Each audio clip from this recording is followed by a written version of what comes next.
Dia telah dipenjara selama 40 tahun di umurnya yang ke-85 tahun ini. Ketika dia masih muda, dia adalah salah satu bos wanita di Korea saat itu. Banyak orang mengetahuinya.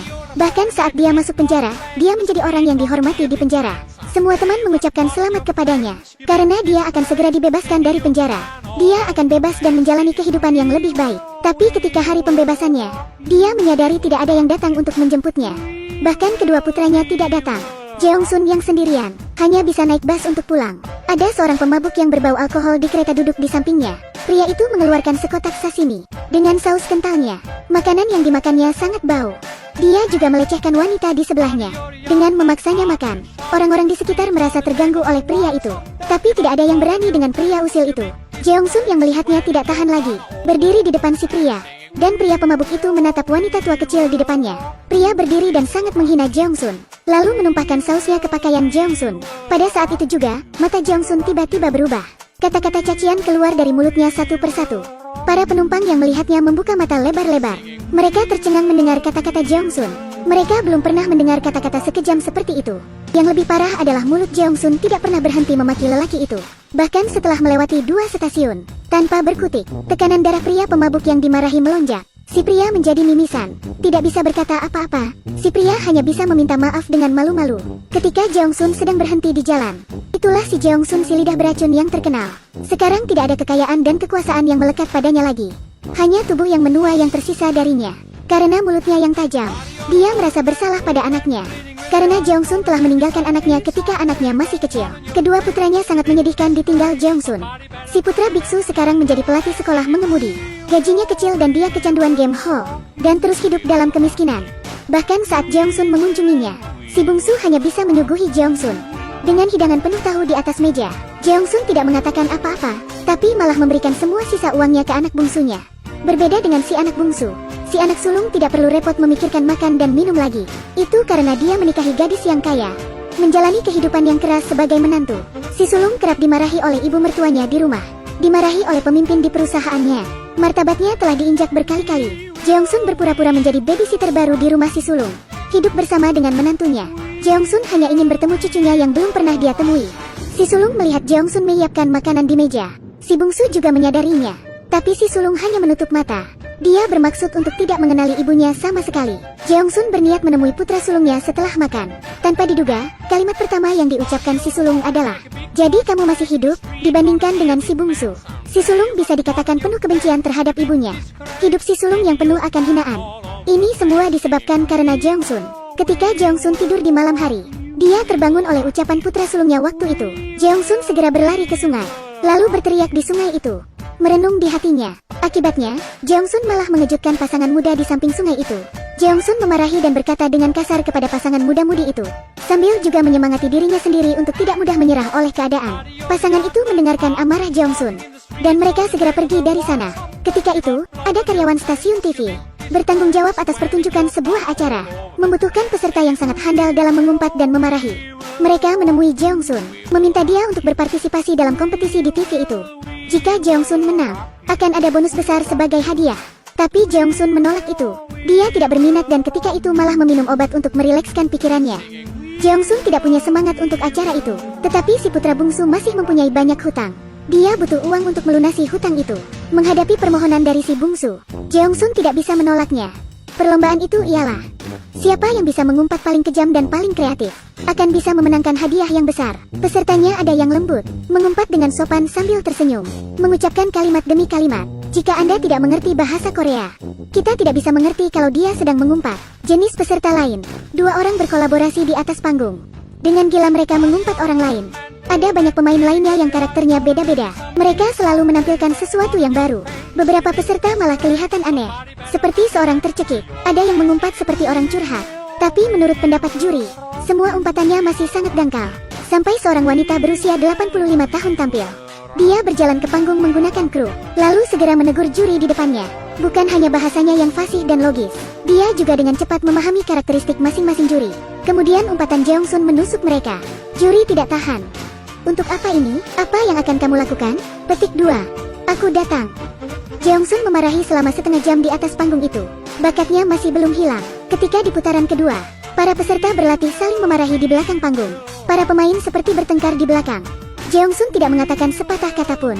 Dia hanya mengamati dengan tenang di samping mereka. Perlombaan dimulai. Jeongsun tampil gila. Pembicaraannya yang kejam keluar satu demi satu. Jangankan mendengarnya, dia sampai menangis setelah melawan Jeongsun. Si korbannya pun langsung pusing dan tersungkur.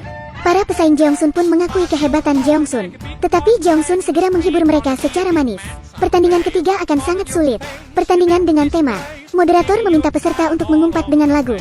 Dan lawan Jeongsun adalah seorang rapper yang tentunya ahli dalam bidang ini. Si rapper langsung memulai skillnya, bernyanyi dengan makian dan nyanyian. Bisakah Jeongsun menang kali ini? Sutradara memeras keringat untuk Jeongsun. Tunjukkan padaku kemampuan menyanyimu, sayang. Melihat si rapper memprovokasi Jeongsun. Namun Jeongsun memiliki wajah yang tenang. Sosok dan level Jeongsun yang sudah tinggi langsung menghantam provokasi rapper itu. Jeongsun menoleh ke penonton, mulai untuk mengumpat penonton keluar dari lapangan. Suasana mulai panas. Kemudian Jeongsun mulai bernyanyi. Kata yang Jeongsun pakai lebih hebat, kosakatanya lebih kaya. Ketika Jeongsun masih muda, dia pasti gemar berkaraoke. Segera dia menggunakan keahliannya untuk meledakkan penonton, kembali memenangkan pertandingan itu. Penampilan Jeongsun menarik perhatian dua wanita yang menontonnya. Mereka dulu adalah bawahan Jeongsun, yang sekarang telah berhasil terbebas dari jerat pidana, menjadi istri bangsawan di Korea. Jeongsun bertanggung jawab atas semua kejahatan saat itu. Jadi kedua wanita itu bisa aman dan selamat. Keduanya menemui Jeongsun. Tiba-tiba mereka menjadi wanita kaya yang terlihat kecil. Mereka terus meminta maaf dan berkata mereka akan melakukan apapun untuk Jeongsun. Sebenarnya Jeongsun tak ingin berlagak sombong, tapi Jeongsun memang sudah tak ingin berhubungan dengan mereka lagi. Jeongsun hanya ingin mengandalkan dirinya sendiri sekarang, melunasi hutang keluarganya. Ketika itu, Jeongsun menghentikan bas sekolah cucunya. Dia ingin mengajak cucunya bermain. Seorang guru bahasa asing yang arogan turun, menegur Jeongsun dalam bahasa Inggris dan menyuruh Jeongsun pergi. Jeongsun mungkin mengerti apa artinya. Dia diam-diam mengeluarkan pisau buah sambil mengupas apel. Jeongsun berkata dengan mantap, "Kamu mau mati?" Orang asing itu langsung ketakutan. Dia lalu membiarkan Jeongsun mengambil cucunya. Jeongsun mengajak cucunya keluar lalu mengajaknya bermain seharian. Cucunya juga semakin menyukai Jeongsun, seperti nenek pengasuh untuk menantu perempuannya. Jeongsun menaklukkan hatinya dengan makanan. Meskipun dia masih tidak tahu, pengasuh yang luar biasa ini dulu adalah bos geng. Dia bahkan tidak tahu bahwa Jeongsun adalah ibu mertuanya sendiri. Tapi saat pertunjukan omelan berlangsung semakin menarik, Jeongsun semakin panas dan terkenal. Seorang lawan mengambil materi hitam yang dia ambil dari kisah kelam Jeongsun. Bahkan lawannya juga menemukan informasi tentang kedua putra Jeongsun. Dengan mencarinya secara online, ibu mertua si sulung mengetahuinya. Dia menjadi marah.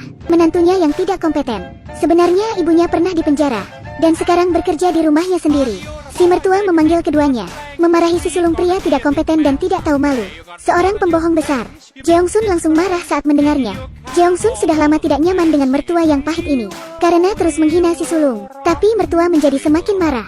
Saat itu dia memaksa si sulung untuk bercerai. Jeongsun merasa takut lagi. Dia tidak ingin pernikahan putranya dihancurkan oleh dirinya sendiri. Untuk itu Jeongsun sangat takut, bahkan bisa meninggalkan martabat, berlutut dan mohon pengampunan kepada mertua. Melihat ibunya berlutut, si sulung merasakan kesedihan yang belum pernah terjadi sebelumnya. Dibandingkan dengan dipermalukan, adegan di depannya membuatnya semakin tidak nyaman. Tapi dia tidak bisa berbuat apa-apa. Hidup begitu putus asa. Putra tertua menemukan tempat di mana dia tidak ada seorang pun dapat menemukannya, dan secara singkat berpikir untuk bunuh diri. Setelah putranya menghilang, Jeongsun mencari si sulung ke seluruh jalan, tapi dia tidak dapat menemukannya. Dia hanya bisa kembali ke stasiun TV. Jeongsun ingin menemukan anaknya melalui acara TV itu. Lomba sumpah serapah sudah sampai babak final. Kali ini, Jeongsun diam-diam mendengarkan penghinaan lawannya. Dia tidak menjawab, tapi malah mulai memarahi dirinya sendiri. Kata-kata paling kejam di dunia dia gunakan pada dirinya sendiri. Dia bilang dia tidak layak menjadi seorang ibu, bahkan tidak lebih baik dari binatang. Semua hewan tahu untuk melindungi anak-anak mereka. Tapi Jeongsun meninggalkan kedua putranya saat kecil, membiarkan mereka menderita dan kehilangan harapan.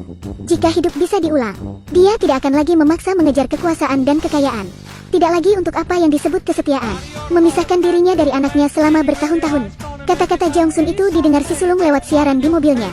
Si sulung yang akan bunuh diri sadar. Dia berusaha untuk keluar dari mobilnya, menghidupkan kembali harapan hidupnya. Umpatan itu menggerakkan hati semua orang di depan TV. Jeongsun memenangkan kompetisi itu. Tapi karena Jeongsun terlalu emosional, dia muntah darah dan jatuh di atas panggung. Si sulung datang menjenguk ibunya. Ketika melihat ibunya sekarat di rumah sakit, akhirnya si sulung melepaskan semua dendam di hatinya, menangis dan mengakui itu ibunya.